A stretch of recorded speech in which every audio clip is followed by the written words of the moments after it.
Okay, you just don't know it and you won't play with it. Play with it. Have fun with it.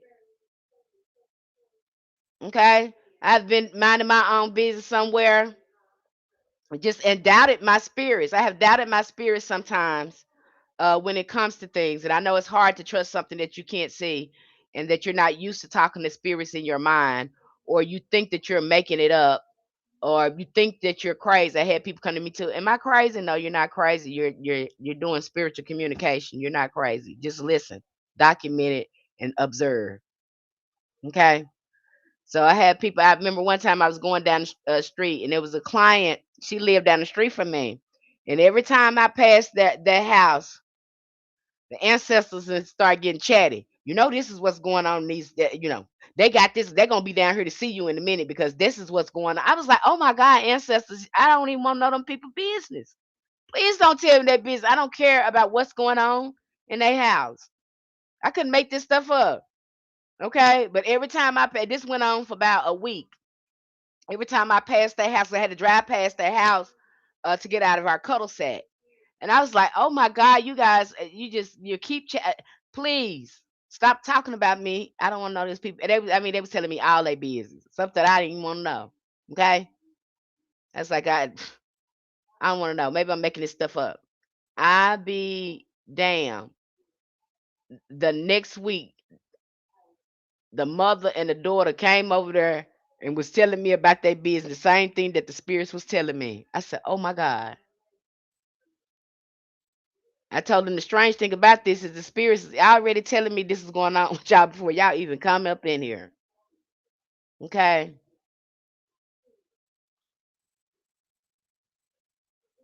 So it is a trip, you'll be surprised, but you don't trust yourself and you don't understand spiritual communication. And you don't, and sometimes you think this voice in your head, you think it's your own or whatever, or you haven't taken the time to really sit down to know yourself, to understand how spirits speak through you and to you. And that's what's really going on. Some of them you get in spiritual communication and you don't know it. You can easily dismiss it for your own thought. You'll be like, I just thought that. No, that spirit told you that. Yeah, the spirit had the team just telling me stuff, people business. And I had it sometimes. I said, I don't want to know about nobody else's business. Well, they might be coming over here. I don't want to know. That's how they was telling me. Well, they're gonna be coming over here telling you about this and this and this is what's going on with them. And her mama did this. I was like, oh my God, this is just too much. I don't want to hear it. Okay, so you'll have that sometimes. And little did I know they were preparing me. They were right. Okay. And I thought I was making it up. I thought, at that time I said, maybe I'm kind of making this up too. So, but every time it would start in my head, I was like, I don't want to know that. I don't want to know that. And I'd be damned, the next week they were coming in for the same exact thing that was all the chatter was going on in my head about. Okay. And we got so much stuff going on in our mind right now. We got to go to work. We got to go do this. We got to get that. We got to go do that.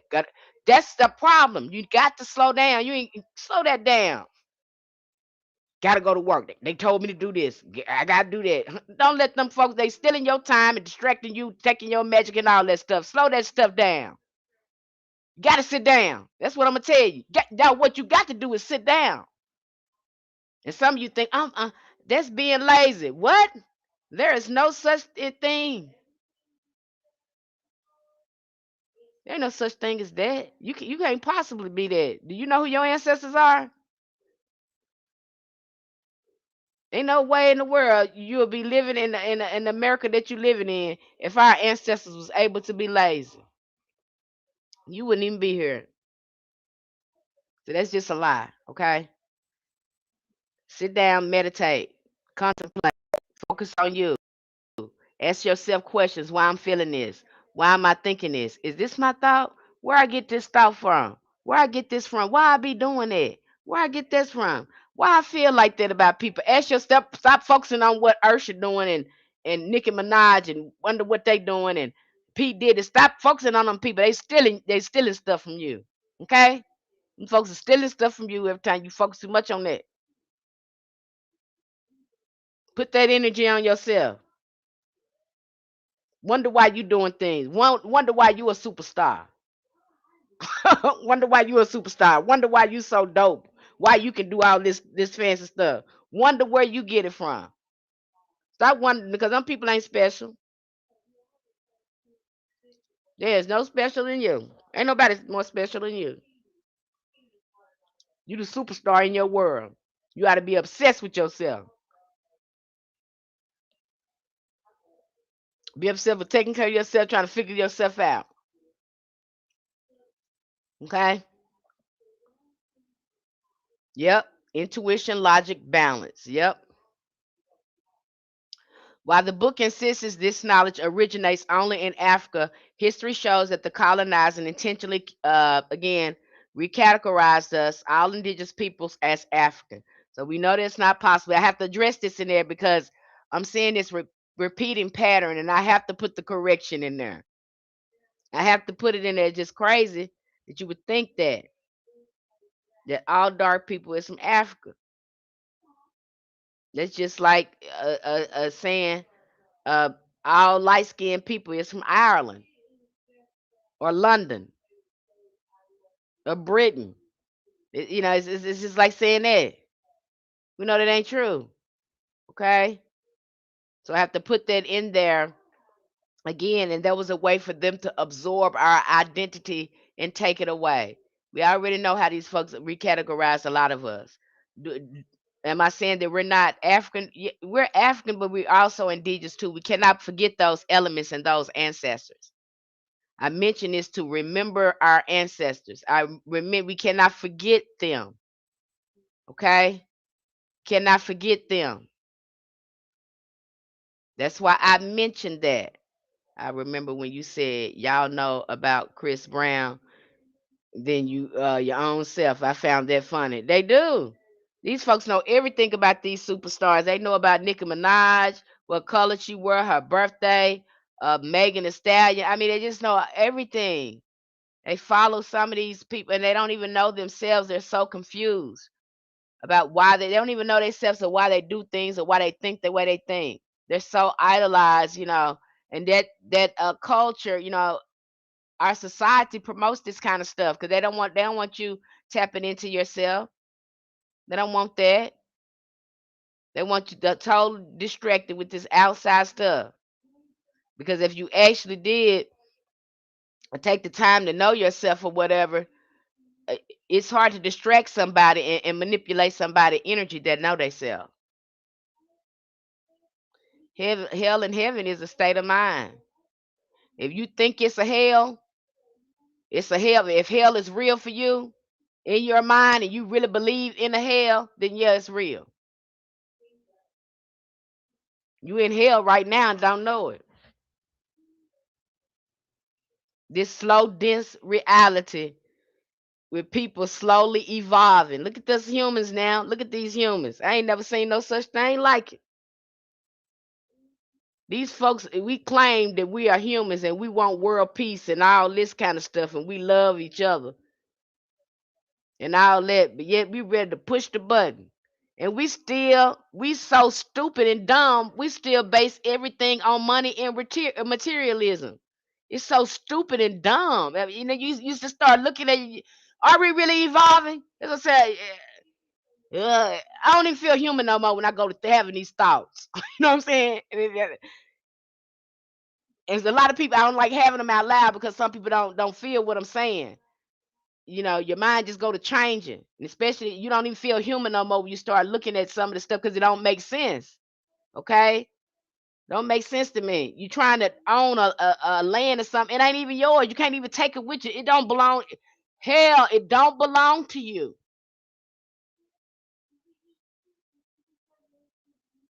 Money, where does this come from? Because you can't eat that. It can't do nothing for you. You can have a whole bunch of money and ain't got no water or nothing. What you gonna do? You ain't got no water, no food, but you got a whole bunch of money. What is that gonna do? It's insane. It drives me crazy just thinking about that because it's the most stupidest. That's why I say we got to be dumb or stupid. And then we claim that we the most evolved species. No, we not. No wonder aliens is trying to help us, because they trying to help us realize how stupid and dumb we are. You're stupid.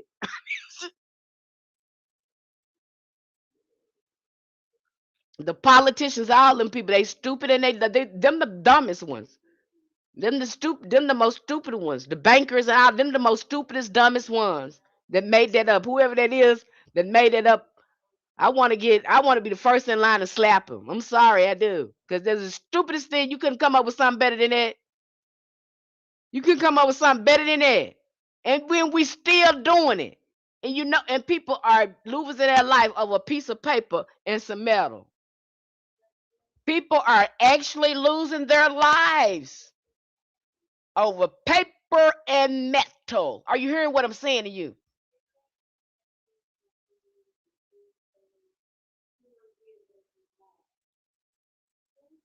Sit with that. Sit with that. And then got us thinking that money, we got us wanting money, lusting for it. We got it all in our dreams. You can have all the money in the world, but if the plants all gone, the fruits all gone, the vegetables, ain't no food, there ain't no clean water, how it's gonna help you?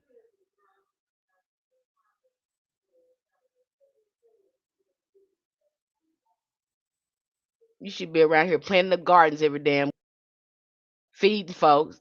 Folks should have. We should all be living high on the hog right now because the Mother Earth take care of all of us. But no, somebody had to make up a concept of money. You ain't got nothing unless you got this and got that and got this money. You ain't got nothing. You can't have this unless you get this. You got to get this money to get that. Who made that up?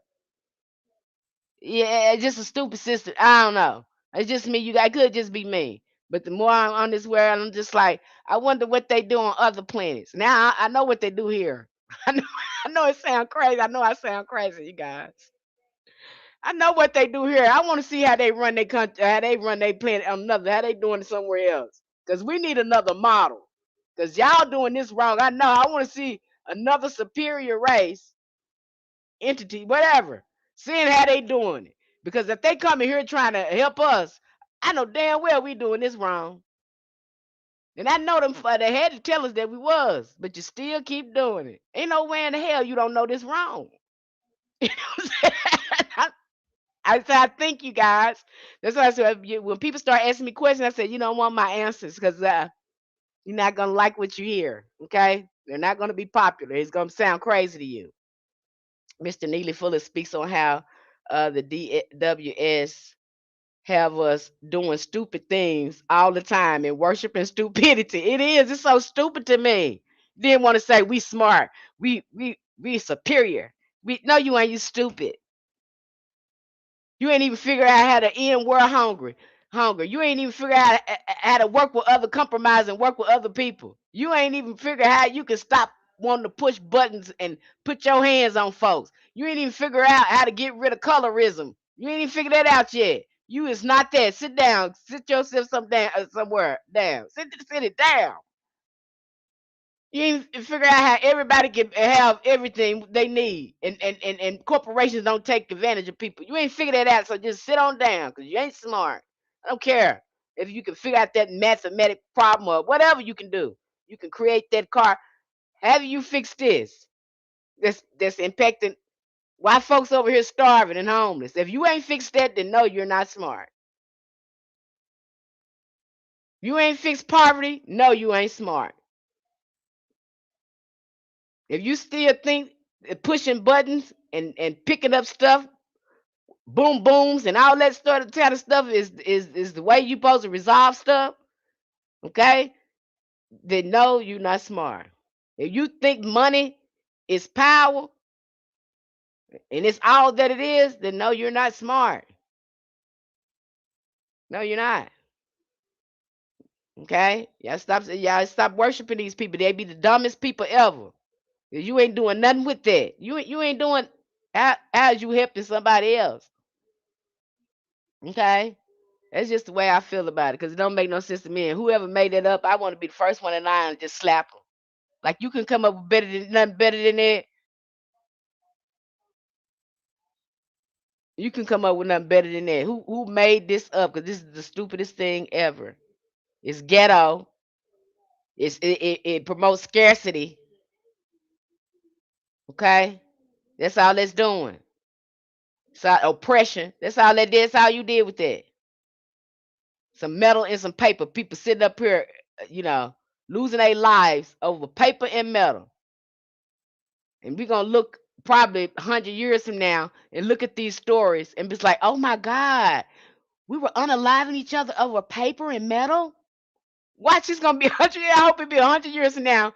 Our children, our descendants, looking forward, gonna look at some of this stuff and be like, "Oh my God, they were unaliving each other for paper and metal. Oh my God, why would they do a thing like that? Why would they do that?"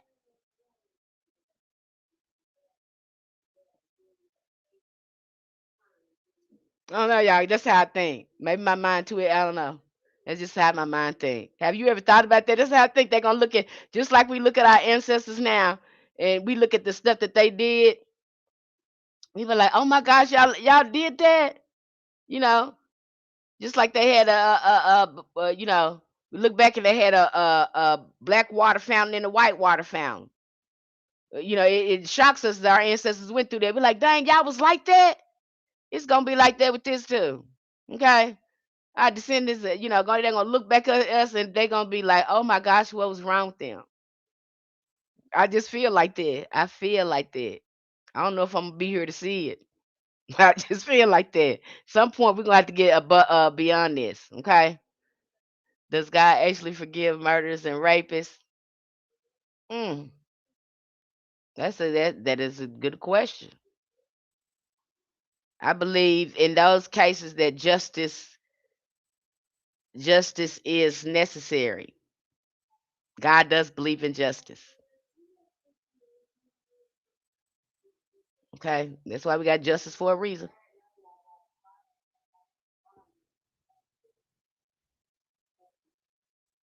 And that right there, their forgiveness depend on their relationship with God, not us. That don't depend on us. That depends on their relationship with their God. We have nothing to do with that. But they, in this world, they will get justice. Their personal relationship with spirit has nothing to do with us. That has everything to do with them. So, that's not up for us to decide. I hope that answer your question. Justice is the key. So justice real, either way, it's got to be justice. In this world or the other, there will be justice. Okay? Hope that answer your question, because our ancestors do believe in justice. So we see that voodoo is adaptability. So when you are reading the Voodoo Quantum Leap book, read that book kind of slow. It's gonna be a slow read for you guys. That's why I came here and explained that. Because when I was reading, I had to put it down. It was like, you know, I had the picture because I'm a visual. When I read, instantly my mind began to visualize when I read. That's just how my mind works. My imagination, it starts to go on. Pictures start forming when I began to read. And with this book, I had to stop it and slow it down and really, try to imagine what he was talking about. I found myself having a hard time imagining what he was talking about because of all the scientific stuff that he was putting in there. However, when I slowed down and he started comparing it with Hinduism and he started talking about the vortex, um, and these different realities, it made more sense when he started talking about that. Okay. But my imagination, I can really, I could picture what he was saying. But if you are reading this book, slow it down. Um, I know Bobby Hemmett, he talked about the book. I can see why he talked about it because, again, the book is proven to you also that these realities exist and that the mind has the power to access different realities to go forward in time and to go past in time. Hi, Dales. That all of it, just like the what was these scientists they was talking about? There was like the woman. She is time and space herself. So when you start looking at these energies, because I'm about to get nerdy on y'all. I'm gonna put it simple.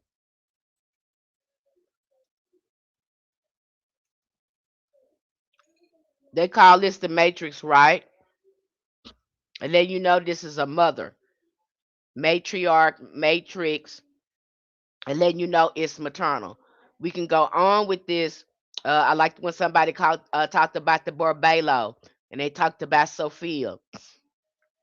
You're looking at the universe, the universe. The universe again is divine feminine. Basically, we are all in the mother's womb. We are coded in mother energy, in maternal energy, all around us. Everything is coming from her. Every god, everything that was made was coming from her. Now you kind of see this too. I think a greater understanding from a spiritual context. I got to see if I can find that book. Is when we look at Mama Wata. So when we look at Mama Wata, especially looking at her for a voodoo perspective, and looking at how Mama Zogby in her book, how she talked about Mama Wati and that spiritual practices. Basically, she's saying all of the gods is coming from Mama Wati. You'll see that too be discussed too in the Egyptian pantheon with Wajet, because Wajet is the equal form of Mama Wati in the Egyptian pantheon. So everything is coming. You'll see that with Newt. You'll see that with Newt as well. Especially when I think the better description to understand the divine feminine essence of the universe. The Egyptians gave a very good description of it when they talked about Newt. We're not talking about these goddesses up in there. You're talking about the oldest archetypes in Egypt, ancient Egypt, before the dynasties, before Thoth or any of them came into being. Okay, a lot of and I noticed that about a lot of Egyptian scholars, if they're men, a lot of them don't go too much into that. They're gonna stick to Thoth and all that. But there were different ways. You got to remember, it was colonized by men. Men came in there and colonized that, and they got rid of a lot of the feminine temples. And those are the ones you want to be looking at. And so, and when you hear these stories about Newt, even about Oshun, you hearing this thing about Oshun. When you're hearing about this water, they can't do nothing without this sweet water. They're letting you know the power of women. Okay, nothing can float without water. Without this particular water, nothing is gonna move. They letting you know she holds some sacred waters. Okay, then when you start looking at Newt, when you start looking at segment, um, session, look at those pantheons, because again, you're looking at the most authentic, original forms of our understanding of the universe and magic. And this is true. I would recommend that you look at that than to look at Thoth and the Emerald tablets and all that, because that's colonized information. That is men's knowledge. Again, when they took all this knowledge and then start applying it to themselves. I have to put it to you that way, because even in their text and whatever, they still have to go to the divine feminine to access these spiritual realms. They're going to admit this. They admit this in voodoo. Okay, they admit this, in Ifa and some of them. That's why I have to ask them too. Did y'all do a reformation in those religions? Because you know too, there's been some gender struggles within those religions as well. There has been priestess talked about their gender struggles within their religions. You don't see them talk about it publicly, but many of them have personally talked about their experience. So they mentioned that there.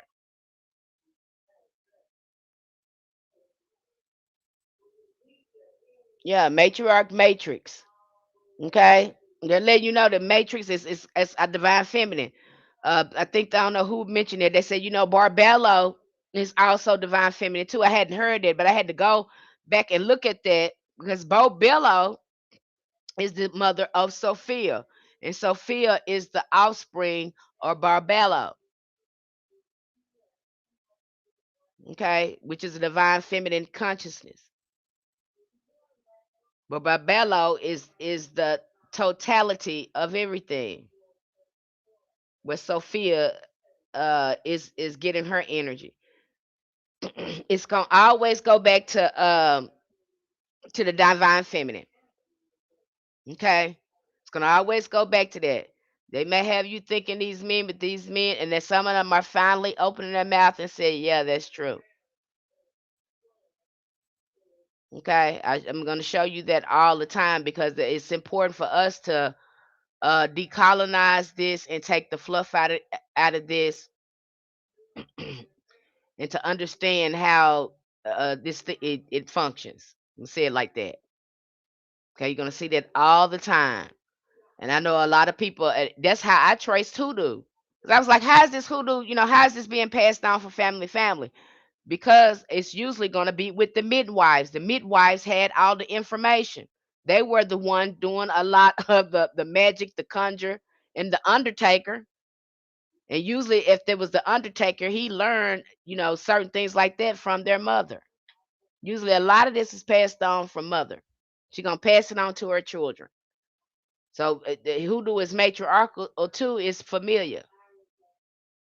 It's all in familiar. They saw that in Obia when we talked about Obia. They admit they got this from their mothers, their great mothers. They admit it's like we got this knowledge from my great mothers. It's gonna be understood. Okay. All right. So you're gonna hear that mention in there. Now let's jump into the book. The Voodoo Gnostic Workbook approaches the Voodoo Gnostic Workbook. It approaches this tradition through a different doorway. Inner revelation, Gnostic Voodoo is not a traditional Haitian voodoo, but an esoteric interpretation blending voodoo cosmology with Western occultism, ceremonial magic, mystical gnosis. In this system, the lower are seen as cosmic intelligences rather than strictly ancestral spirits. The practitioners encouraged to build a mental temple in the imaginal realm where meditation, invocation, spiritual communication take place. And this is what you're going to see. This is the person in the occult. I like this book because the person from the occult, I love it when they do this. He was trying to prove. I like the way he wrote this book because why he wrote the book, let me go into why he wrote the book. The author wrote the book because he was trying to validate hoodoo to the Western occultists. And so he broke down the workings and the science and mystery of voodoo in a way that would help Westerns understand that was a legitimate mystery and occult practice. Because you still have occultists today. That's why voodoo is so, because they can't control these spirits. Like I told you about this cult, many of these cultists, if they can't control these spirits, and you'll see that ongoing with some of these occultists, they will deem them evil and all that because they can't use them and demand them in the way they want to. And this what messes a lot of them up. And they life start getting raggedy. They'll see how well they work with some of these spirits, and then they'll slack on really focusing on self-development and then trying to use the spirit to do other things. And then they'll start having problems in their magic or it start backfiring on them. That's why I say some of these spirits you can't be raggedy with. Okay, they'll help you on certain things. When they see you trying to abuse them, it ain't gonna turn out the way you want it to turn out. And this is what and you'll hear them write about this. Hi, Pastor Simple. You'll hear them write about this. So I hope you're reading the material. That's why we go over it so you can see it. You can know that I'm not making this up. They have documented having these issues when they have tried to stray from the real intention and start trying to do things that is not in alignment. And these spirits go to acting crazy with them because they weren't doing the right thing. And you hear the occultists start saying they were temperamental, they're a child of spirit. No, you were trying to misuse the energy and they wouldn't let you do that. I didn't say spirits can control you. Spirits can manipulate you. Spirits can manipulate your emotions. They can manipulate your mind. They don't control you. It's up to you to figure out where this is coming from. Most of us don't slow down and think about where this thought coming from. We're so impulsive. We'll just do it because we have a thought, because we feel a certain kind of way. We react to it instead of slowing down and say, hey, what's going on with me? So they don't control you. They manipulate you into doing it. And some of us, because we lack awareness, we're impulsive and we do it. So no, they don't control you. They manipulate you. They manipulate your mind and emotions. You don't know why. Just same way that the politicians do. They get you. They got to get you all hyped up. Got you. Hey, you got my vote. They got to get the emotional response to you. The same way somebody, when they sell something to you, they got to get an emotional. They got to manipulate your emotions and get you to buy. Once they they do that. You get them to control. Okay. That's why they use emotions to sell, to market. So those spirits, they can't control you, but they definitely manipulate you. And they can work through you if you don't question your mind, your emotions, and all that. They're working through you now. They work through people right now because people don't question, you know, they don't question it. They'll never question why they're impulsive, why they do the things they do. They're chumping up that I'm just being petty. Oh, I'm just like that. No, something wrong with you. Why would you want to do that? What are you getting out of doing it? That's why I like to ask people why. Why? What you getting out of doing out of it? Why you do it? What was you thinking about? What was your mental process on that? What you think was gonna happen? It's so people do stuff out impulsive because they letting their emotions rule them. Y'all call it triggered or whatever. They're so triggered, and instead of saying, okay, why am I feeling like this? Why am I so triggered by this? Is this me? Wait a minute. I don't know this person. They don't know me. You know, they never slowing down. Okay? Never slowing down to kind of we lack awareness and they want you like that. They're suddenly manipulating your emotions. As I told you, this reality is all about energy manipulation and deception. It's tricking you all the time, making you think this stuff is real. You want that new car. You think that new car gonna be everything. Oh, you love this. You think you think beautiful people is good and they be rotten. You think beautiful people, you love beautiful people, you lust after beautiful people, and you think they beautiful on the inside and they be rotten. Hey, eighth house Stella. We talked about that. Talked about this in our book. Really, they let you know, and our ancestors they wrote this in their book. They said the most peculiar looking people have the most spiritual power. Most of them are spiritually gifted. And here y'all is chasing after pretty people.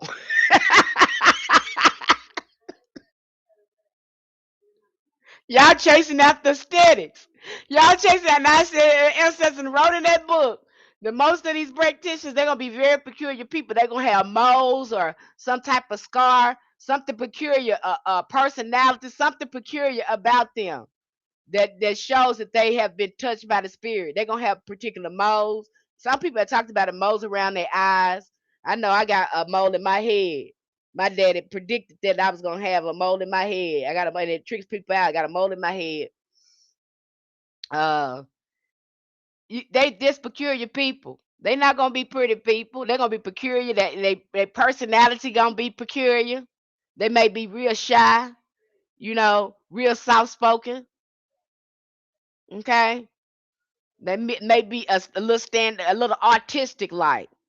They kind of near they're kind of artistic like. kind of antisocial.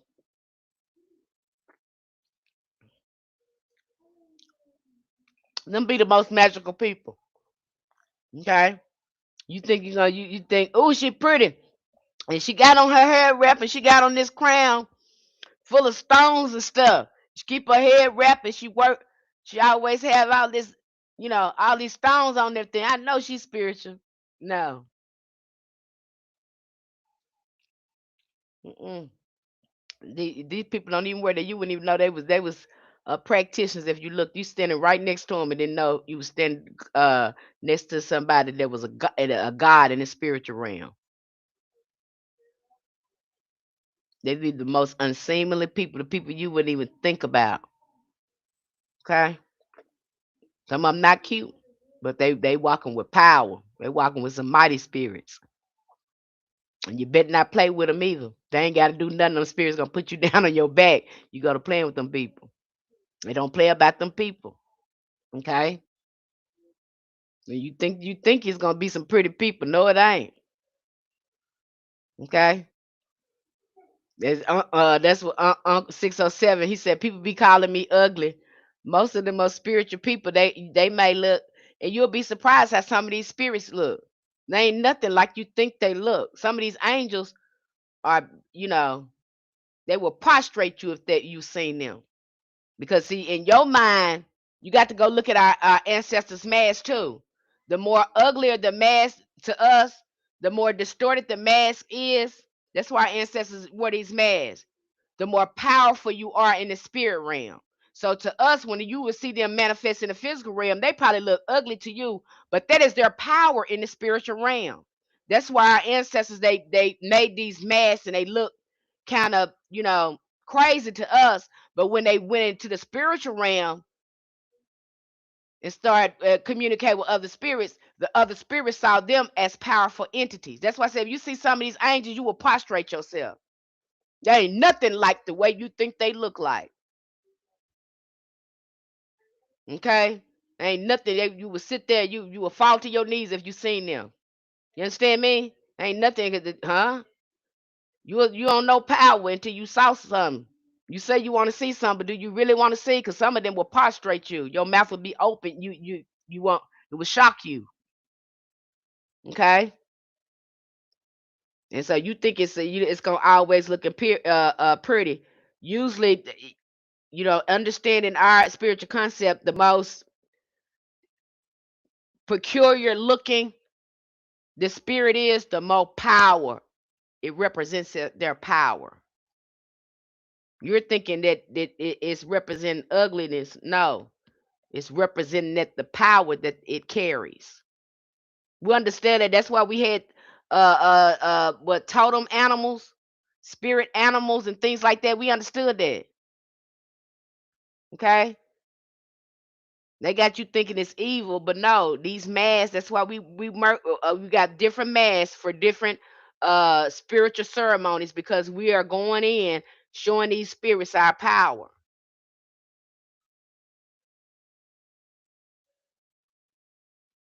Okay, you think it's gonna be pretty people and all that? No, it ain't.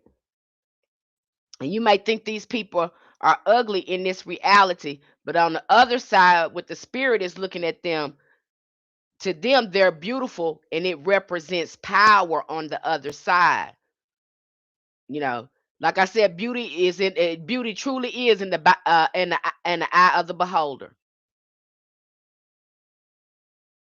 You don't understand that. You know what I'm saying? So what be ugly to you, you may think it's evil, and sometimes it's not even evil. Okay, it just looked like that because of the power. Just the power that it carried. Just like that thing on Lovecraft Country, the ancient one he had summoned to protect him. That thing was ugly as I don't know what. Remember that thing in Lovecraft Country that was protecting them, that protected spirit? And I would want something like that protecting me. I want, I'd be more confident if something like that. And I've heard people using a gargoyle spirits to protect them. A lot of people think gargoyle spirits are evil, but gargoyle spirits are there for protection. I know many people that work with this gargoyle spirits for protection. Remember how he protected that boy and that girl was playing with that thing? That was their protector. So it don't always look the way you think it's. It ain't gonna always look pretty. And just because it looks, it's not something that you're used to looking at, and it looks peculiar doesn't mean that it's evil. It represents a sort of power that it carries. Okay, I have to get help you understand that too, because if you decide to start working with, uh, you come in contact with some spirits, and you might think to yourself, "Oh, this is evil." No, the spirit is not evil. Again, it represents his power. I'm not gonna go further than that because I have to go into another thing. I'm not gonna go into this spiel, but I think I said enough right there. Okay. So again, this workbook, you have this occultist in this Gnostic workbook trying to compare this system. Now that is a very thorough book because this author was basically given a thesis. That's what it looked like to me, a thesis, but did a great job on talking about, and tell you every time you're gonna see in that book, he is addressing voodoo as hoodoo.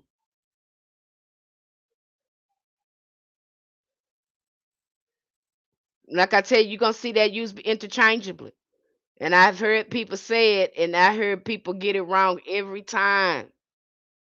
Especially if you're an American, if you're a black American, and if you're asking this question, what is the difference between hoodoo and voodoo? And then you'll have somebody come tell you, well, you got to be initiated into to voodoo as a religion. That is false. Wrong answer. Wrong answer. You follow your ancestors, there is no difference. I said it. People probably gonna get upset because they want you to be initiated and pay their money and all that stuff. Once you follow your ancestors, it's no difference. You'll find yourself doing voodoo. Think you doing hoodoo, but you doing voodoo. A lot of the stuff we doing in hoodoo, they were probably doing voodoo. They got y'all again. It's the programming. I think there's some kind of programming that people have. They just go with the script. They repeat that over and over again. They repeat that over. Y'all know what like they repeated us and brainwashed us that we come from Africa, and now we done forgot who the hell we was. Now we got to go back and remember that our ancestors told us we was Indian. Why these people is putting in their books and everything else that we African, and the Africans trying to convince us that we African, and then now that stuff. But yet deep down inside of us, something is telling us, no, we ain't that. Now we ain't got nothing against you, but that's not what our folks told us. And we don't know nothing about that. And it ain't none of y'all told us that we belong to y'all. Ain't none of y'all in y'all books and said, hey, y'all belong to us, y'all came from us. Ain't none of y'all said that. Our ancestors ain't said no, we belong over there on that water over there with them people. We got no records of that. Our ancestors keep telling us you from here, you from here, you from here, you from here, you from here, you from here, you from America. You from America. You American. You from here. We ain't gonna say when none of y'all bought over here and y'all got absorbed into us. We're not y'all. Now you probably got absorbed into us because this was our land. Don't make no sense that we will be absorbed into you and you came on the American land. No, you got absorbed into us and we became a one nation and we had our own voodoo pantheon. Now I'm not telling you what I'm not gonna tell you what these folks are saying, because these folks be sitting up lying. I'm telling you what the ancestors taught me. I learned directly from the ancestors. I read what these people say, and I go ask the spirit. Okay, and I look at the land. Don't listen to these people. Listen to the land. Listen to the ancestors. Okay, because people be lying, and they don't mean to be lying. I don't think that all of them mean to be lying, but that's all they know. Okay, can malevolent spirits pretend to be ancestors?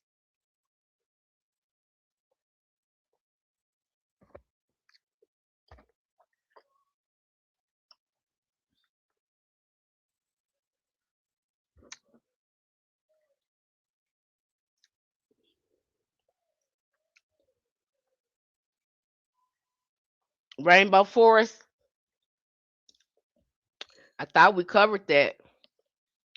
We call on our most elevated, beloved ancestors. So that shouldn't happen.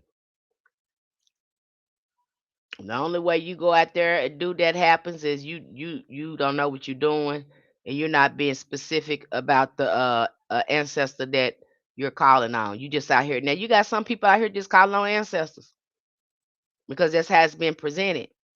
But it's very important for you to understand that you call on your most beloved, elevated ancestors, because we know some of our ancestors were sick, and not all of our ancestors were good people.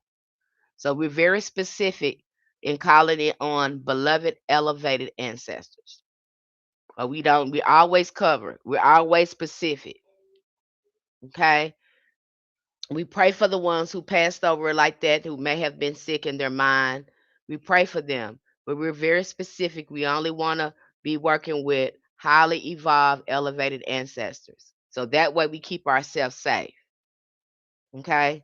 So you can't get it twisted, because you can't make this scary. This is not scary whatsoever. Ancestral veneration, this is all this stuff that people coming up here, these Christians talking about. You talk to Jesus and you don't even know that man. And I just told you that man was an egregor. That's an egregor you serve, because you see what it do. They didn't unalive your ancestors in the name of this Jesus person, this thing that it made up. Understand me? And you sitting up there, it don't make no sense, because everybody you talking about in that Bible is not here. So if my most elevated ancestors, you didn't even know them people, and some of them people was raggedy up in there too, because some of them was raggedy. Okay, so you call on those people and all that stuff don't make no sense, and them people's not alive. And when I do it, and I know these people I'm calling on, I know they in my bloodline. That's evil. I mean, just make me, That's why I said us humans, and they keep it going on. They just help us be more stupid. They just help us be dumb. They just dumb us down and program us, and we don't got no independent thinking. They don't teach us to think. They teach us to program us. That's how they teach us. When they be teaching us stuff, they don't teach us to think. A lot of people don't know how to think. That's why I get you over there. I want you to get you thinking. I want you to read these books and start thinking about how to put your magic together. I want you to start getting your own stuff. This is where the thinking start coming together. Because when you start talking to the ancestors and you start looking at that, they'll start telling you, put this over here and do that. Put that together. Your thinking is started. Your consciousness have come alive. You don't even know that you haven't been thinking for yourself or using your mind until you get somewhere and sit down and have to start tapping into your magic and putting things together. You don't know how, how stagnant your thinking has been with all the people. Just to think. They don't. They do not teach us. They don't teach you. And that what did Rockefeller say? One of them they said, we don't want thinkers. We want workers. Ain't that what they said? What I'm saying, they don't want thinkers, they want workers. And that's exactly what they have done to us.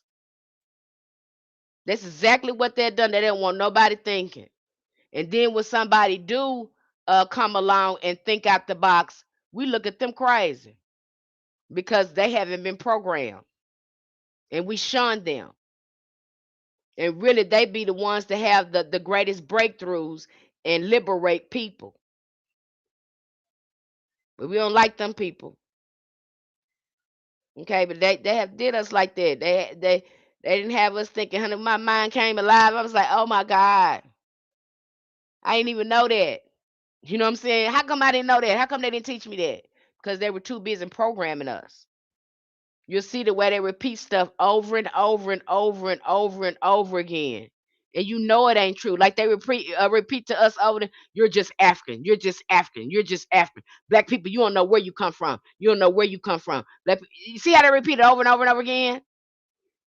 Then steal your stuff. This ain't our stuff. This ain't your stuff. This ain't black people stuff. We sit up here looking at you stealing at that. Just because you repeat it don't mean that it ain't true.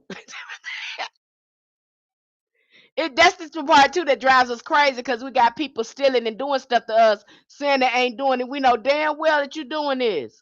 We sitting up here looking at you.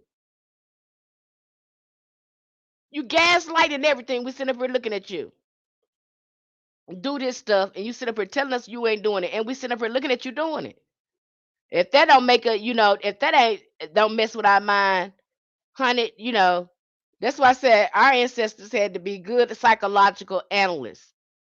You understand me? Because they had to always scan their environment and looking for these crazy people and figured out why the hell they doing what they were doing.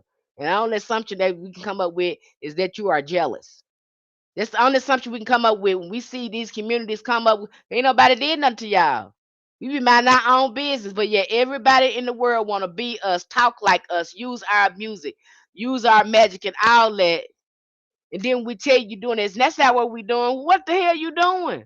Because we sitting up here looking at you, naming this stuff something else, and it come direct. Y'all ain't got no culture. Well, if we don't, why you keep doing? Why you keep looking at what we doing and obsessed with what we doing? I ain't never seen that many people in the world obsessed with one group of people. I ain't never seen that. Think about that, y'all. That's crazy. Let's sit with this for a minute. Let's sit with it. And that's why I got to get. They don't try to. That's why I tell you, your magic is what it is. I got to get you getting your power back. Sit with that for 1 minute. I'm here in Thailand, and they bumping hip hop and stuff all the time. I hear that more than anything. R&B, hearing it all the time. Global. These people that invented K-pop and try to gaslight us and tell us it ain't black culture and copied it to the T. Copied it, copy and paste to the T. Then tell you they ain't it.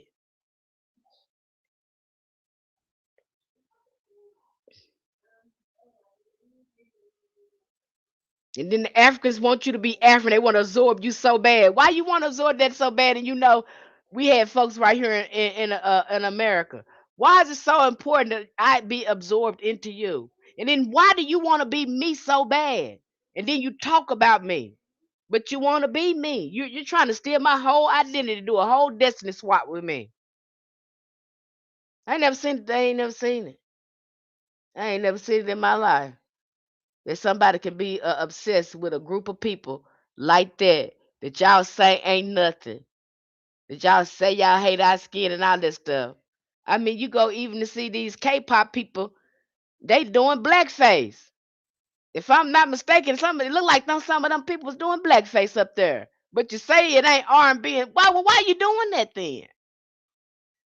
Why you pay if it's your stuff? Why you paying your stuff? You ain't trying to be like you out of if you proud of who you are and you proud of what you created your music, whatever's why you ain't doing your own stuff. We got our own stuff. We didn't take nobody else stuff. We created our own soul music, R&B. We didn't look at nobody else but ourselves. We want to create, and we do it. I think that's why y'all jealous of us. I think that's why y'all jealous of us, cause we come up with our own shit and we make it pop. I think that's why y'all jealous of us, and we make it look good. I think that's why y'all jealous of us. I bet y'all be like, damn, why they make that look good? I'ma do it too. I'ma do it too. I don't like them because they make it look good. They always making up stuff that look better than everybody else. And then we got the copy because the only way our stuff gonna look good is we do it like them. Because they didn't set the standard in the bar. So we got to do it like them. That's the only thing I can think of because I don't know no other reason why you would be mad except you jealous. And then they'll trip that say, we jealous of you. Why would we be jealous of you? Have you seen our history? Have you seen our ancestors? I don't think you've seen our ancestors. Why would we be jealous of anybody in the world? Have you seen our ancestors? We have absolutely no reason to be jealous. You ain't seen our ancestors. You know how our ancestors is. These folks is righteous. These people are talented. Okay, you don't know what you're talking about. You know what I'm we don't have our ancestors made sure we had no reason to be jealous of anybody.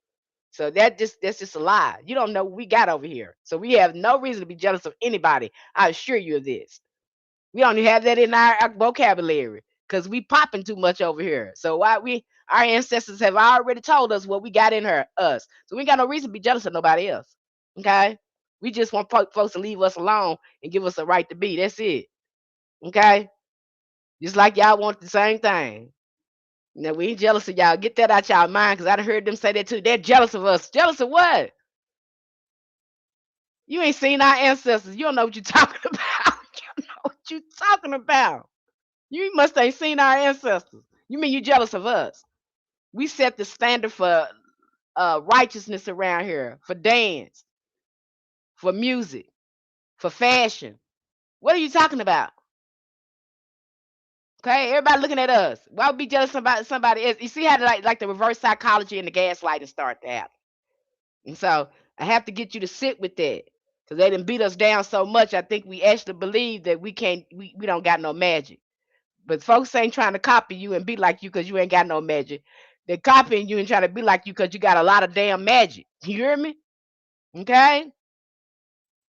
I would choose black in this in every other lifetime. Okay, I got to get you to thinking like that. They you know, I get and our mind's so messed up, you know. So I got to get you to thinking like that. The magic is like that's this your inheritance. This what's been passed on to you.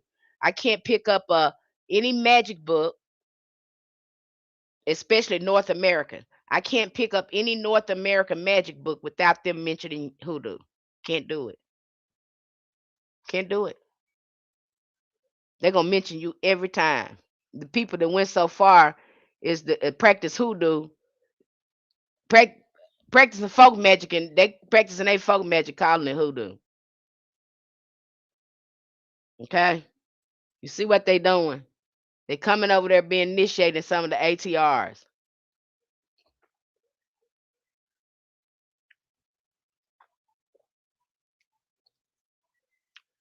and they thoroughly understand it. This bloodline magic. They'll break it down and tell you like that. They'll put it in their books. Yeah, in the same breath that they're saying that's ancestral magic, they'll tell you that they doing it. Okay, they'll tell you that they practicing hoodoo. Although you know, it's gonna. I gotta say this: their hoodoo gonna look a lot different from yours because yours is ancestral. I'm gonna cut that off there. I'm not gonna go on a tangent or rant on it. Okay, but they have to study your stuff. And my thing is too when I start having them look at hoodoo, y'all got your own stuff. It looks similar to our stuff. I don't know why you would want to use a name that was applied to our ancestral magic. I don't know if that's out of it because you see that going on with the marketeering and all that stuff. It trips me out how they do that. That's the only drawback I have with that is just trying to again force yourself into spaces and appropriate things. That's my drawback with many of them. Okay. So again, when you're going into Gnostic Voodoo, this guy, I know some of you may say, well, hey, this is a pale face who have wrote this. Yes, it is a pale face who wrote this. However, I'm not mad at him for addressing the Western occult organization because they try to deem it as less than. I'm not mad at the fact that he was trying to validate the spiritual science of voodoo, and that's what you're seeing there. And he's compared it to a place to some of the framework of how the occult to the occult mysteries. So that's how he has framed it and put it up. I think he did a really good job of doing that. And so he was, you know, again trying to bring it into the mainstream of Western society because again they keep these out. They keep these out of the occult or out of these occult organizations. Now it would be a time that we would have our own mystery schools of that such. And that's kind of what Ifa is when you get into Ifa. You think you're going to be in there, you think you're going to be in there doing a lot of magic, but really it's actually a mystery school. You're going to be doing a lot of learning. It's actually sort of like a mystery school. You're going to be learning things and reading things. So it functions more of a like a mystery school. Okay. but it's not as mainstream. It's not as mainstream as Western occultism. And I think for this reason, because it's ancestral. And I think too, ATRs, let's remember this too. It's ancestral. A lot of the things that's ancestral, I think we should be very careful about how we initiate people into things just because they have the money. You know, let's remember that this is ancestral too. And that was many of the reasons why it was closed. And that's definitely the reason why hoodoo is closed because of the ancestry. A lot of these spirits over here in hoodoo you couldn't work with. Okay, so I think that's an important thing to remember. Gnostics voodoo teaches that the inner spark of divinity awakens through personal revelation rather than external authority. The Lord are treated as multi-dimensional beings, animations of the cosmic source, who can transform the practitioner through direct contact. This synthesis resonates with the ancient esoteric tradition in which the initiate must journey inward to receive knowledge from the divine. The Voudon Gnostic Workbook therefore sits at a crossroads of voodoo, hermeticism, mystical practice, mystical practices, emphasizes inner awakening over cultural orthodoxy. So the way he is approaching it again through a type of shamanism and a sort of embodiment. That's just like, yeah, I'm glad it's closed too. I just think it gets compromised when we don't stay aware of its ancestry. That's just my take on that. Take that and leave that. I don't think we should be initiating them in that. I think we should be giving them guidance.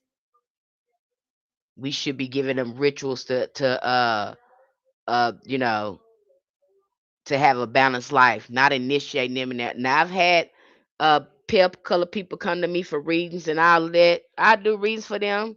I'll give them bath prescriptions and all that. But when they be trying to come to me with, come in and try to learn more, I know I refer them to their people. I give you everything you need. I've given you a reading. I give you spiritual prescriptions to help you. But that's all I can do. I can't, and I'll give you some of the supplies and tell you how to use them and things like that. I might even give you an angel or a saint to work with. But as far as it go, I'm not giving you nothing else. Okay, I've even had them call me, prefer me. They prefer, because back in the day, it used to be our people doing this. So you seen that with Aunt Caroline Diamond, Marie Laveau. You have a pale face people preferring a dark color person because they feel like a pale face person is not going to be authentic and be truthful with them. So they would seek out. I've had them say, "I don't want them. I want you." I'm like, "With you, them people over there, they're like, I don't trust them." I've heard them say, "I don't trust them. I want you." Or you read me last time and you read me right. Now I don't want nobody else but you.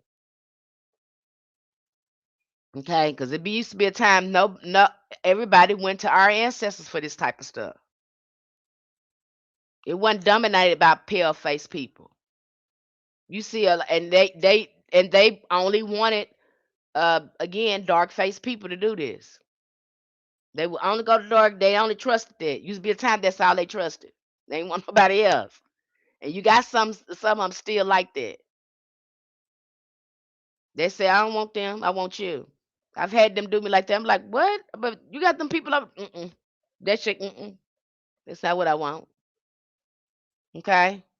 I've had some of them. When I was in America, it tripped me out because they'll talk about their experience. I've had some of them that it happened to me 3 times. Where they were in distress. They were in duress. And they got in their car. I've heard this about 2 or 3 times. They got in their car and they knew they needed help and they was asking their spirit where they should come. They got on Facebook or whatever. They Googled me, or they got on Google and they Googled me and they got in their car and they came directly to me. I was the first name to come up or whatever.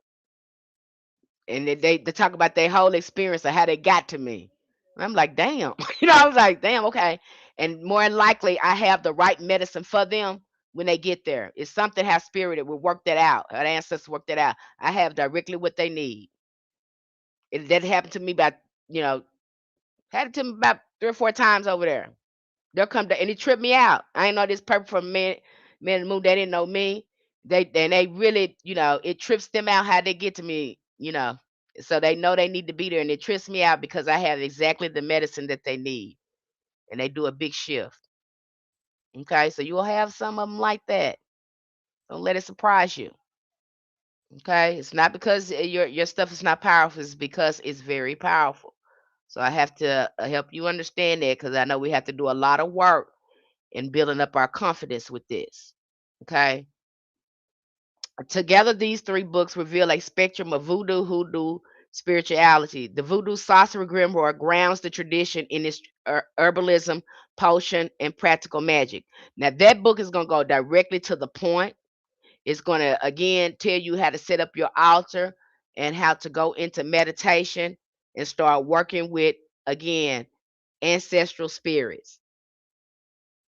We work with spirits over here, y'all. Talk to ancestors, okay? So don't let that spook you out. Magic is spiritual. I don't care what they telling you. It's not, this ain't no Disney World stuff, what they've been telling you, okay? So I like that book. It goes straight to the point, and you'll see here very quickly in this book, this person already is using voodoo and hoodoo interchangeably. And I think this person is a Bokor. If I'm not mistaken, you take a look at the book, and this is not a very good not a good book.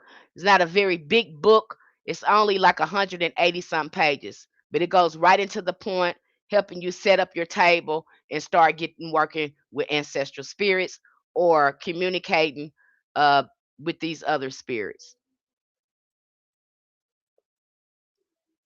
And as usual, like I'm always telling you, with these spirits, you have to be consistent. They have to watch you and see how consistent you are. That's how this works. Okay. So that Voodoo Sorcery Grimoire book, take a look at that. It goes straight to the point. And it again, it's going to talk about voodoo and hoodoo in its original state. So, and it yields very good results. This book is very effective.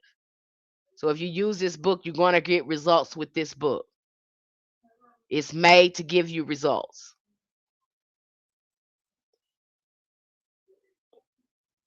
Okay. Let me go to the next one. The Voodoo Quantum Leap interprets a tradition of metaphysical science of consciousness and cosmic forces. So like I said, he's going to use a scientific approach when he's talking about voodoo, and he is expressing to people the only way to understand, because he's trying to get people to understand possession and what happens to you. And in talking about this, he talks about the divine horse. I'm going to get nerdy on you now. He's going to talk about Maya During. And Maya During is an anthropologist who went out to Haiti to document the ceremonies and the faith and the practice of voodoo. So she was the first one. She's supposed to be credited the first one that really documented it and went out. Can you share the name again? I thought I just shared it. Okay. Uh, I shared it again. I just went over 3 books. So again, Maya Deren is the one who went in out there and she recorded it. And so when she went out there and recorded that, the name of the book is called Divine Horseman. I think that's the name of the book. It's an old book. This is the first time uh, that voodoo had been documented. And so she went out there. I think she was a Jewish woman. If I'm not mistaken, I think she was Jewish. But anyway, she went out there to Haiti and she documented the ceremony because she wanted to have an experience out there. And so soon as she went out there, because of this energy, because of what happens when they start playing the drums and people, they go to dancing and things, this energy happens. This energy begins to coat the ceremony and you start to feel it. Now, some people have explained it as an electromagnetic field, a sort of a thing that they feel, a high intense energy.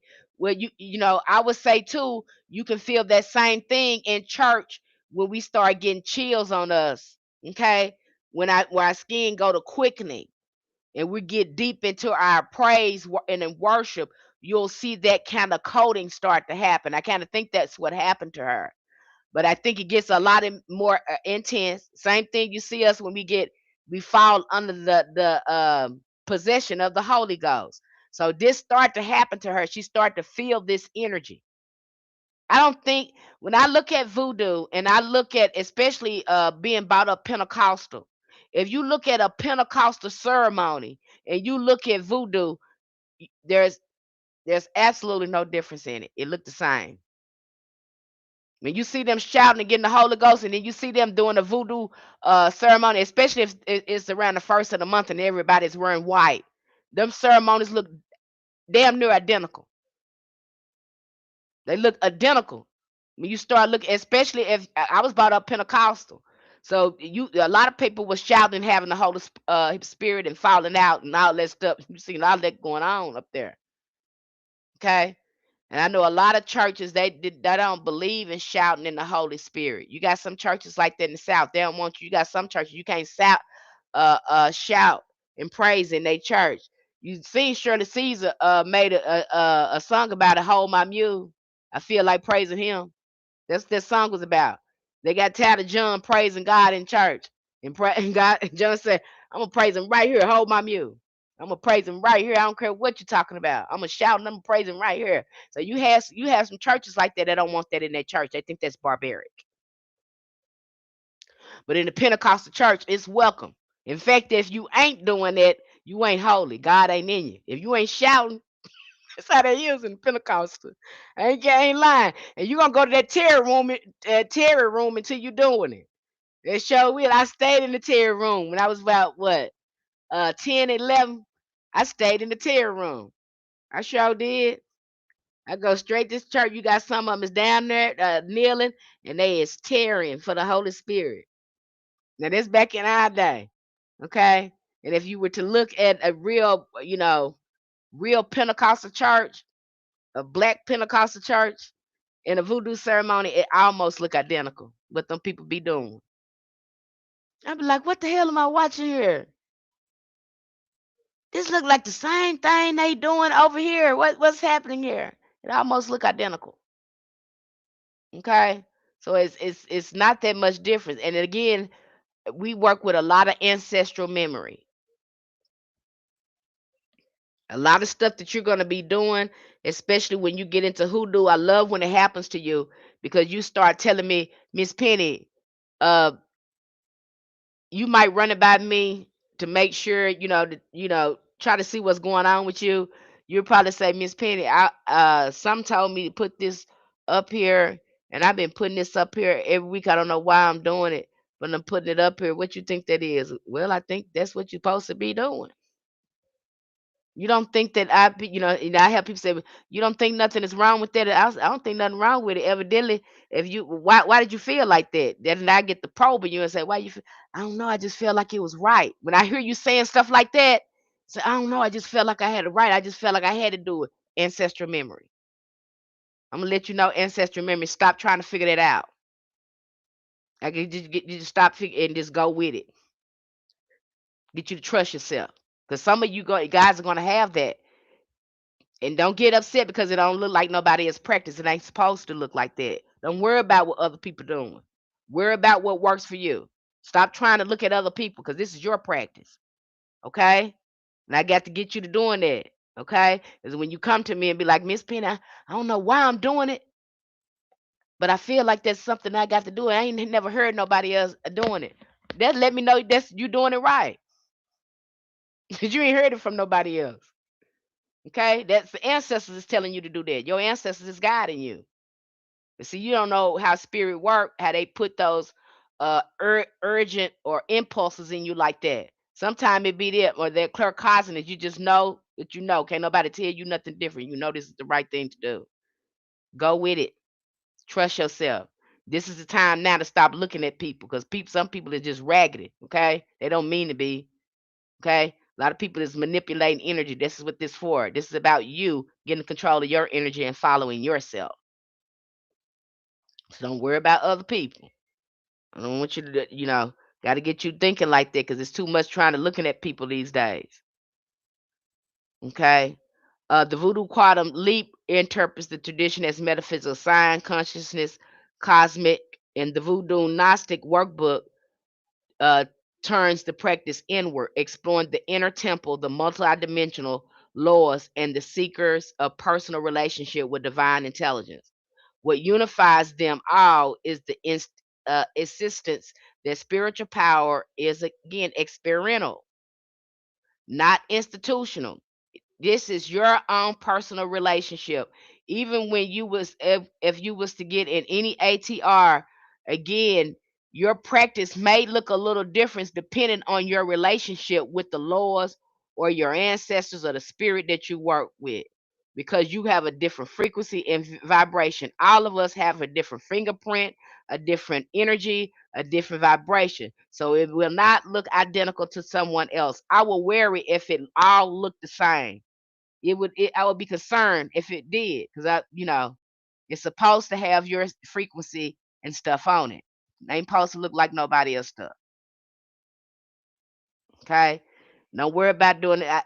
I would like you to challenge yourself and see how much you know, and tell yourself I'm not gonna follow nobody else. I'm not gonna look at nobody else stuff, and I'm just gonna work my stuff and see how close it is.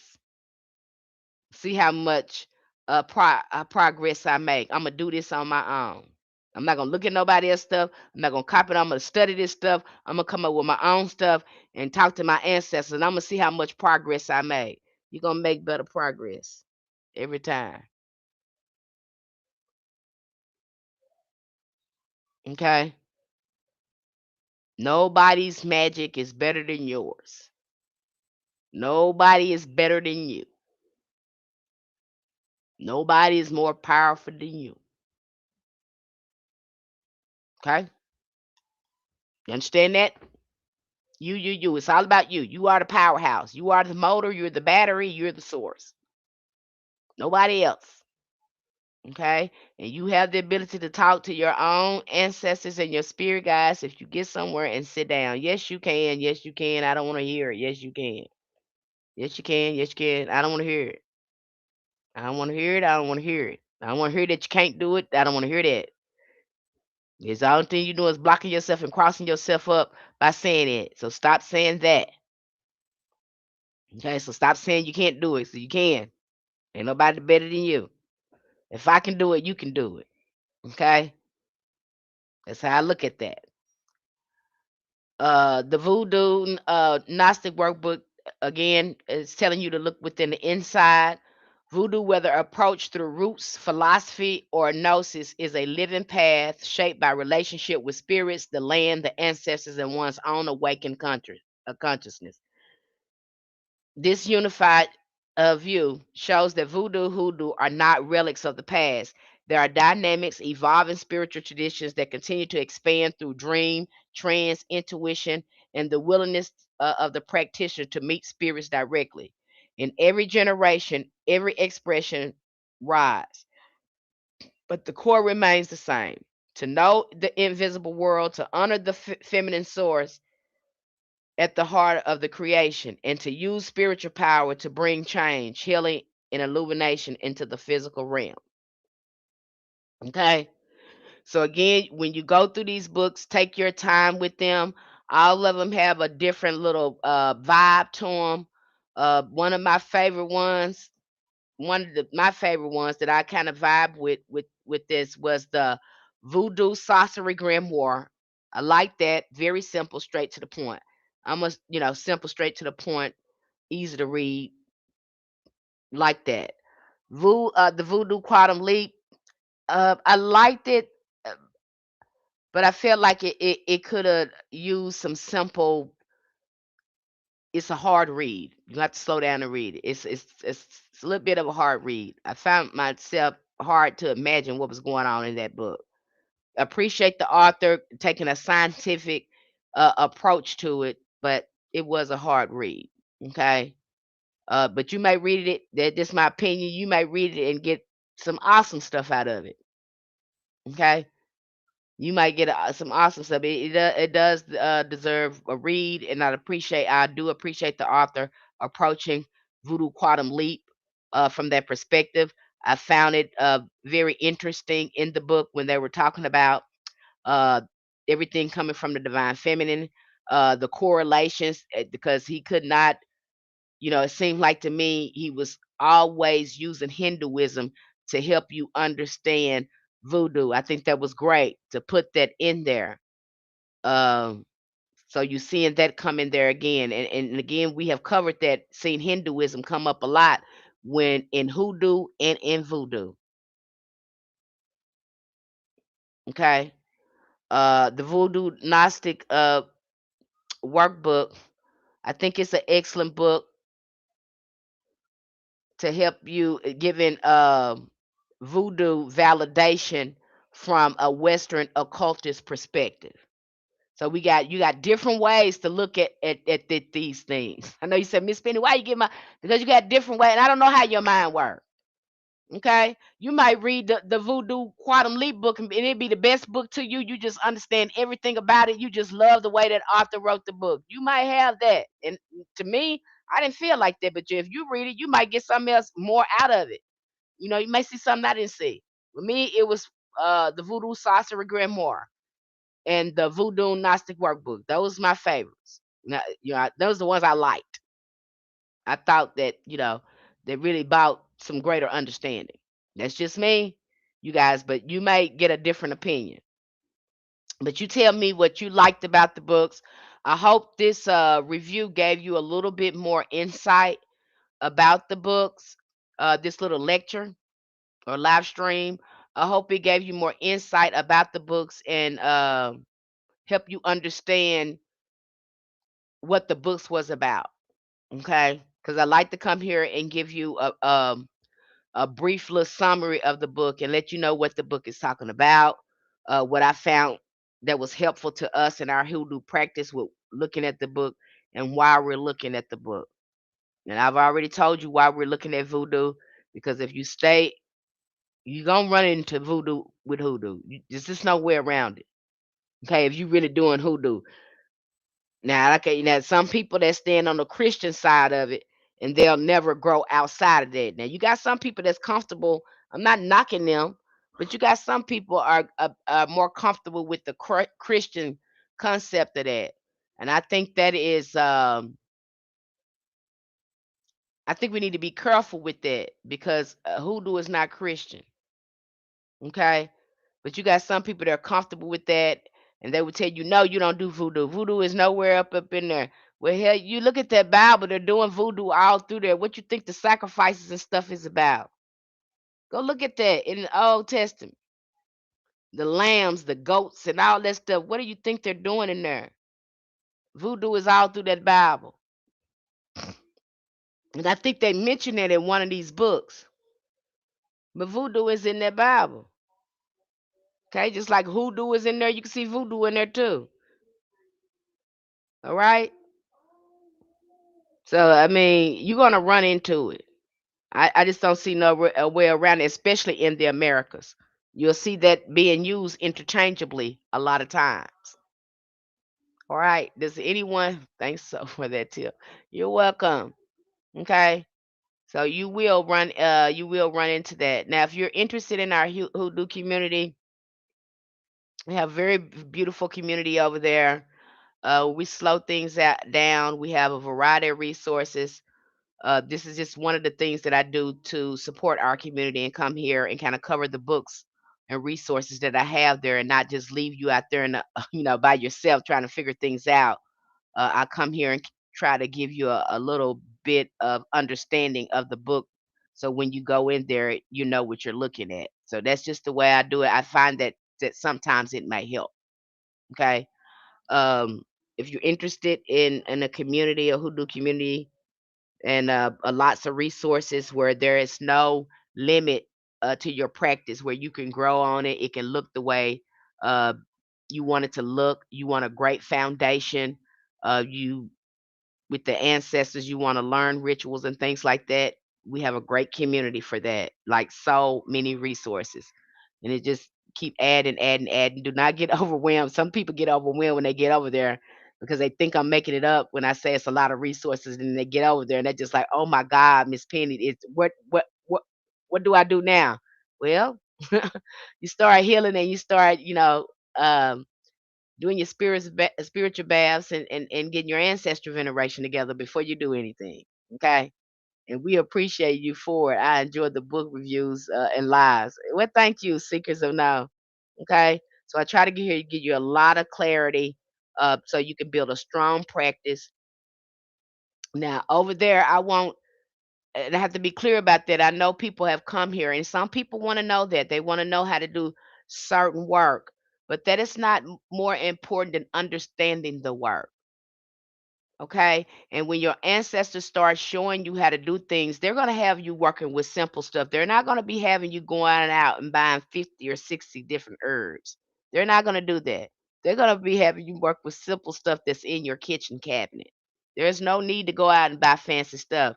And they're going to teach you how to use certain herbs and things that's right in your kitchen you didn't know you can use for. So I always challenge people, don't buy anything. Don't run out and buy anything with this. Wait for your ancestors to start putting stuff together, because they'll start telling you, "Hey, you got that in the cabinet. You can do this with it." You be like, "What? What?" I seen a practitioner that she says she's been a witch for a while, a practicing witch, but I think she just dived into hoodoo. I don't know what to say about these black witches. Y'all hoodoo practitioners, you can't be no witch, baby. You got to be a hoodoo practitioner. So she figured out that she can use coffee to speed up her work. I'm like, you should have been known that. So, I use coffee because coffee speeds it up. It wake it up. I'm like, yeah, coffee speeds it up. Ginger speeds up your work. So does cayenne pepper. It speeds up your work. You want it to go a little faster, but don't put too much on there because you don't want it to go too fast. It won't last long. Okay. Vinegar and pepper flakes, that's what they had me use. See, they have you using just different stuff nobody put together, but it worked. It's effective.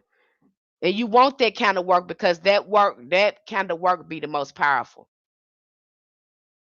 You had them just conjuring with water, doing stuff with just water. You had people just these people was working dirt. Come on now. They ain't go out and buy no stuff. They will have you sitting out in nature. You'll know when your awakening happening because you'll start sitting in nature and picking up bugs and ants, doing stuff with them. That's how you know it. The ancestors they have had me sitting in nature. Say, you see that wasp over there, that dead wasp. Pick that thing up and put that thing on your altar because you can use that to do such and such and such and such. I said, what? Yeah. Pick it up and put it in that jar. You're gonna need it for later. Okay, you'll be sitting out there. You see them ants over there? You see the ant hill over there, bit over there? Don't stomp on them ants.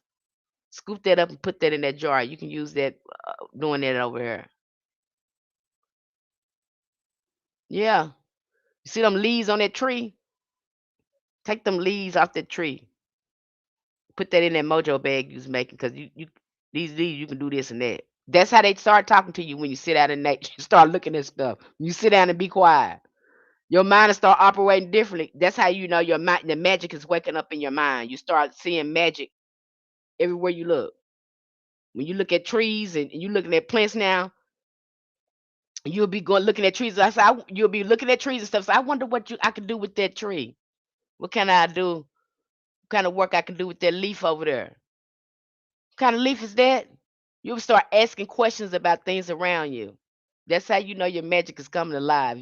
You ain't doing that yet. You got a little bit more work to do. But the more you work with the roots and spices and all that, you're gonna be looking down the street for stuff, seeing what kind of plant is there, trying to figure out. I did it the other day. Somebody was walking past me and would start picking plants, and I zoomed in on them, and but I knew it was a language barrier. I knew I couldn't understand if I asked them, but I wanted to ask them so bad. Well, what is that? Why you picked that? I wanted to get all in their business and then wonder why, because I want to know what them leaves was doing. Why, and I've seen them do it 2 or 3 times, some people go over there and pick them leaves off that thing. I'm gonna have to find out what kind of plants them is, because I done seen people pass that tree and get plants, and I need to know. I want to know what they're doing with it and what it do. Okay, so you'll get like that. You'll get interested, and you'll start understanding too. You'll have some of these plants and stuff talking to you. You'll have trees that tell you, "Hey, come over here and sit by me. I got something to tell you." You have trees, come over here and sit by me. You need me anyway. I got some medicine for you. Go to walking down the street. Ain't no wind blowing, but them leaves on that tree waving at you. You start paying attention to stuff like that. He calling you over there. Don't nobody see it waving but you. Okay? You start paying attention to things. So it'll start coming together, but you got to slow down. Okay. Next time, pull out the Google Translator and ask them. They will tell you. Next time, I'm gonna have to do that. Okay, but uh, your magic will wake up, but you got to slow down and start looking at the books. The good book to start looking at, I think it Mojo Working. No, Working the Roots. That book is fire because it even gives you the pictures of the plants in the book.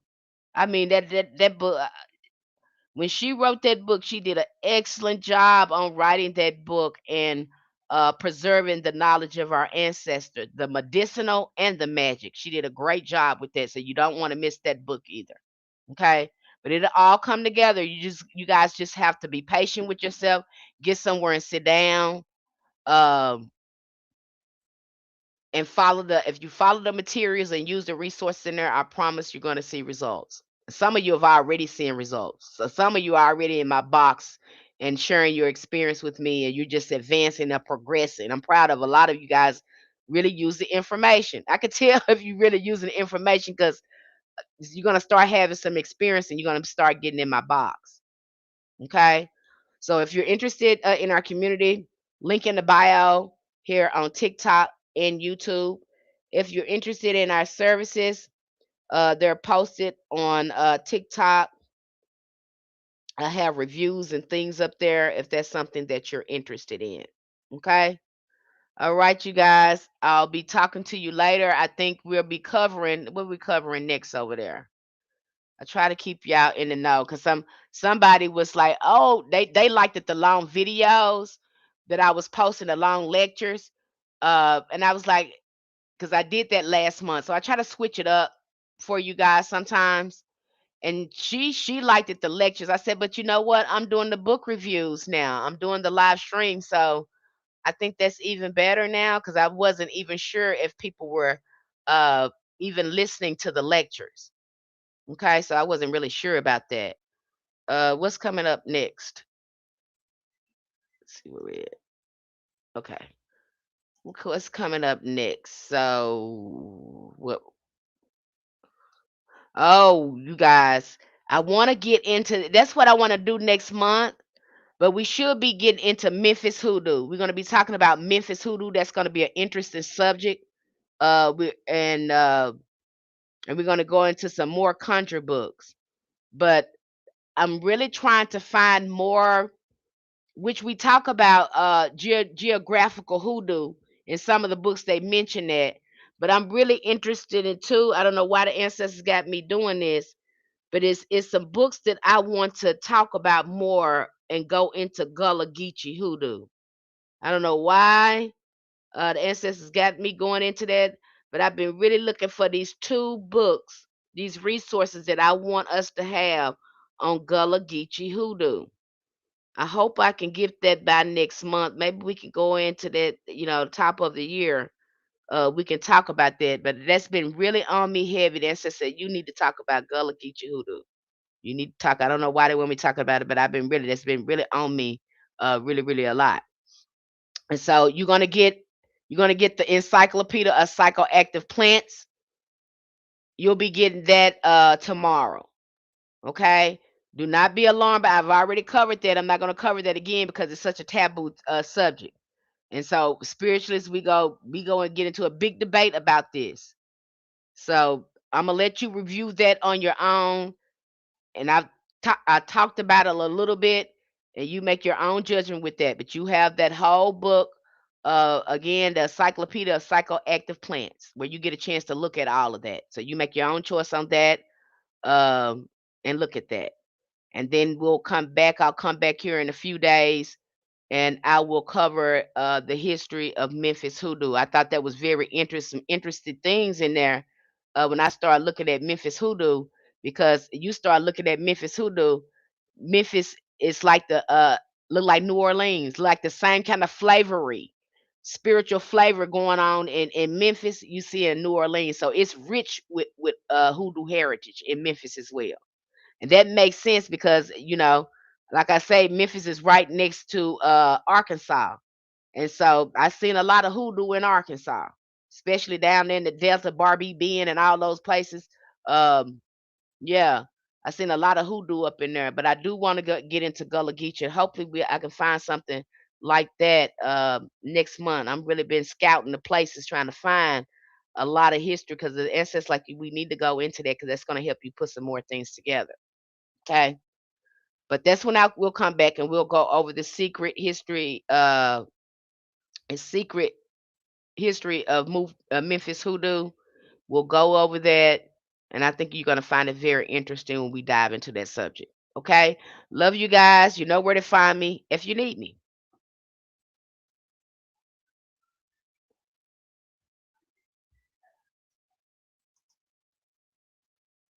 Good night.